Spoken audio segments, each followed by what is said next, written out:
The way that we have historically interacted with the ocean under the category of exploration has been through the lens of science. The questions of modern science, the tools and techniques of modern science. Today's view of ocean science has been very strongly influenced by the voyage of the HMS Challenger, which happened 150 years ago and is understood to have been the first oceanographic voyage. We're able to stand on the shoulders of other explorers and pioneers that came before us. They use different technology. We're a little bit more advanced, but the same spirit is there. The Challenger produced 50 volumes of reports, which absolutely laid the foundation of ocean knowledge on which today's ocean exploration continues to build. As Americans, we've always been looking beyond the frontier, always exploring, having an eye towards new discoveries. Pilot has control. Pull the pin. We're uncovering so many new things that are really alien to us.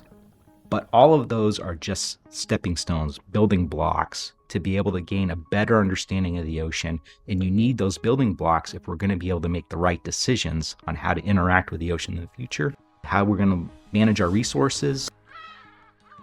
We have climate change, we have ocean acidification, all of those things that scientists tell us about.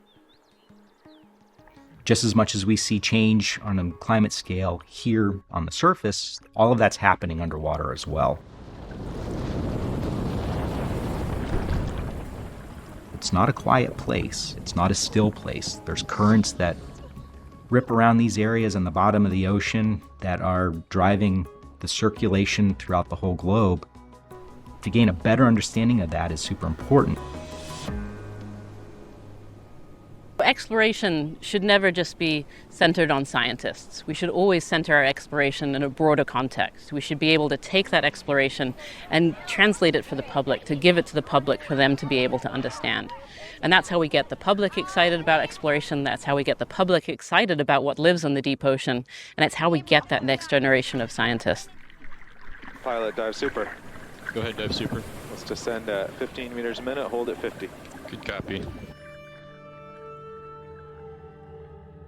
The history of science as a field used to only study people who were considered scientists, who considered themselves to be scientists. And there's now a recognition that it's important to make that lens a bit wider.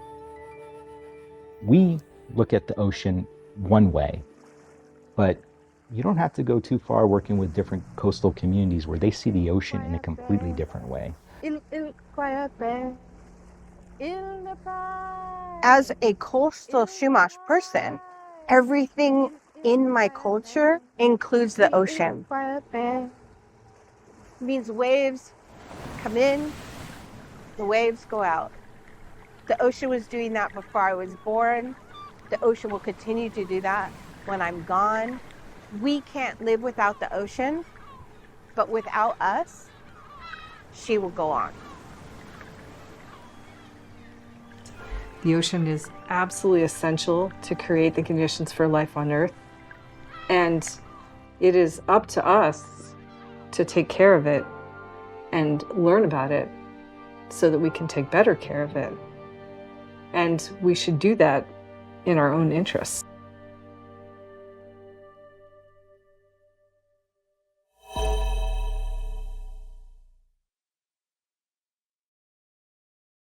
Alright, so we are all explorers, huh? First of all, can we talk about how we've been on this planet for, like, hundreds of thousands of years and we still don't know what's going on in most of the ocean? Yeah, we can put a guy on the moon, but we can't figure out what's in 70% of the Earth. It's like knowing every corner of your living room but completely ignoring your backyard. Yeah, we'll get to it eventually. But seriously, this whole video is a reminder that we humans are super curious. We can't help ourselves. We hear a noise in the dark and our first instinct is to go, I gotta see what that is. We'll explore anything, even if it's trying to kill us. And honestly, who's funding this ocean exploration? who's like, hey, let's spend millions of dollars to go look at some fish that glow in the dark and might eat us. And you know, when they talk about building on the knowledge of our predecessors, I'm like, yeah, those predecessors weren't exactly crushing it. The old explorers were basically just like, let's sail out there and hope we don't fall off the edge of the world. That was their plan. And now we've got high-tech subs and ROVs, and it's like, oh cool, we found another fish with a light bulb on its head, still no sign of Atlantis though. But here's the thing, we do need this exploration. I mean, we're screwing up the planet so fast that we gotta know what's down there before it's all gone, right? Climate change, pollution, at this point, we're like that friend who destroys your house party and says, alright, I should probably help clean up. So yeah, let's keep exploring, but also maybe stop throwing plastic in the ocean, okay? Cause I don't want to hear in 10 years that the coolest thing we discovered down there is a 6-pack of Coke rings. Anyway, thanks for watching. If you learned something today or just like watching me rant about how weird the ocean is, hit that like button, subscribe, and keep exploring responsibly, please.